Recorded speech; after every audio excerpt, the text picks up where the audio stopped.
You've made it to day 3. So what we're gonna do to start is we have lateral raises. We're gonna do 15 to the front, 15 to the side. The next thing is we're gonna do a vertical pull down, which again, I'm gonna have to hold it. You'd be attaching it something above you, a closet shelf, anything that can hold some weight, pulling vertical down beneath you. You're gonna do 5 fast or 5 slow, immediately to 5 fast as you can. The last thing we're gonna do is lying side crunches, which is a new throw at you guys for core today. For lateral raises, what I want you guys to notice is when we go out, I want to lead with the pinky so we stay in that medial delt. Again, we've been doing this for a while and that's okay.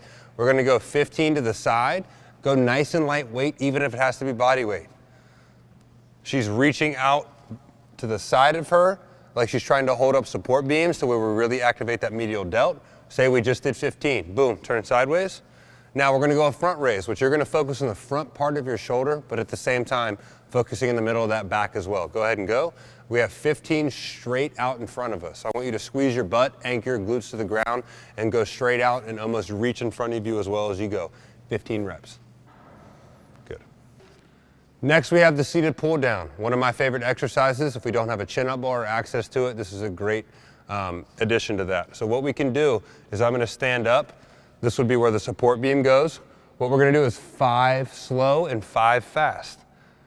See how vertical she is? So what we're gonna be doing is she goes 5 slow, pull straight down, all the way down, elbows tucked. Good, pull all the way down, find length. Good. Now, say she just did 5, now she'll go 5 fast. As fast as we can go. Up and down, go. Boom, 2, 3, 4, 5. Good job. Now, we need more band tension. I want you guys to go up in weight. It's very important that there is tension and you're actually learning how to stretch on the way up as you would contract on the way down. Last but not least, on the crunch, we're gonna lay on our side. Yep. Now what you're gonna do is you're gonna put one hand behind your head, lay on your side like you're sleeping. Now what you're gonna do is you're gonna breathe all your air out and you're gonna try to bring your elbow to your hip. Good. Bring your elbow to your hip, breathe all your air out. Work on those obliques and those side muscles right through there. Good. Called a side crunch. Good job.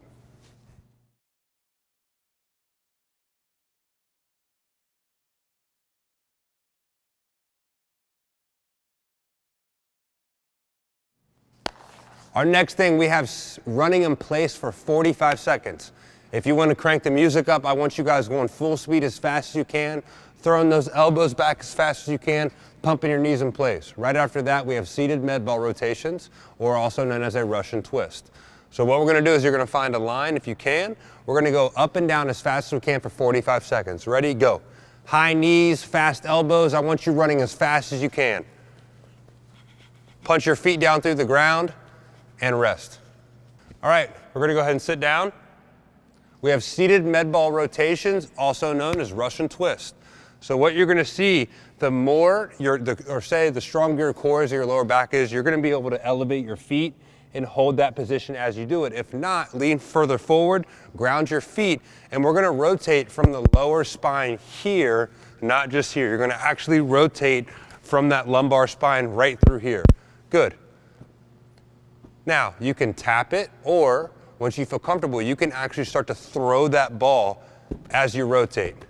Rotate all the way through. You want to almost be behind yourself when that ball hits.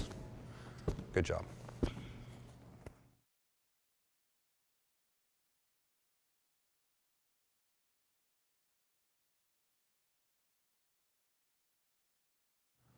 We have a reverse lunge next. Now, it can be stationary. If you feel up to it, you can actually start to move and progress. We have 20 seconds on a reverse lunge. Our next is a lying hamstring press. This is something very, very new and something it'll take some time to get, but you guys are really gonna love it. It's a full body burner. We're gonna be doing that for 25 seconds total.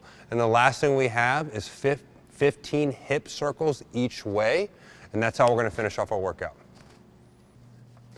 Our reverse lunges, if you don't feel up to it and you feel like you can't walk safely or support yourself, find something like a table or anything and do a reverse lunge. As we reverse, the emphasis is on the glute and the hamstring. So go ahead and reverse. What she's going to be doing is pushing through that left heel, vertical, right back to where she started. Reaching back behind herself, pushing through that heel, right back to where we started. Now, as I say in the Black Sheep a lot, if you're feeling froggy, let's go ahead and leap. So what we can do now is we can start to find length behind us and we can start to actually walk. Go ahead and go to where it's a moving reverse lunge. You're actually pushing the ground away from you each and every time. You're going as long as you can back. Good.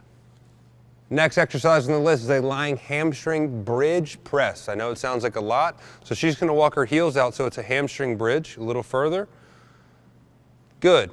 Now she's going to push through her heels and pull her toes up in her shoes, and she's going to actually go into a bridge.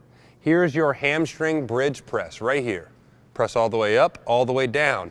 You're imagining you're pulling your heels into the ground towards your body so you can contract that glute and hamstring. Pressing all the way up and all the way down. 25 seconds of these. They're a burner. Good job.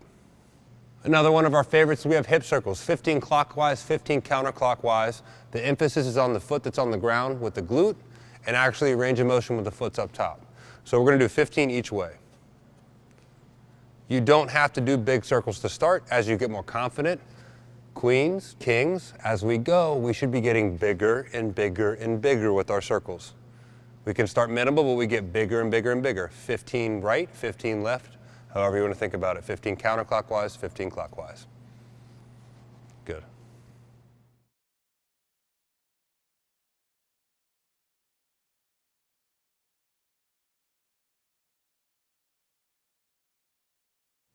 Our finisher for day 3 is a top push-up. We're going to be working on the scap and the thoracic spine, which if you look at her back, a lot of people have a lot of issues through here. This is where we're working right now. So we'll go ahead and go down to a top push-up. Now again, if you can't hold a push-up perfectly and you feel stress in your lower back, I want you to drop right down to your knees. So what she's doing is she's pushing through that back, like I'm pushing her down. She's trying to keep that through my back. My wife is a photographer and she sits at a desk a lot editing. So this is a lot of the things we do to work on her upper back. It really helps her out midday. Good, now go to a push-up, push through, and hold the entire time, pulling your belly button down and in, pushing through your back. Rest. Good.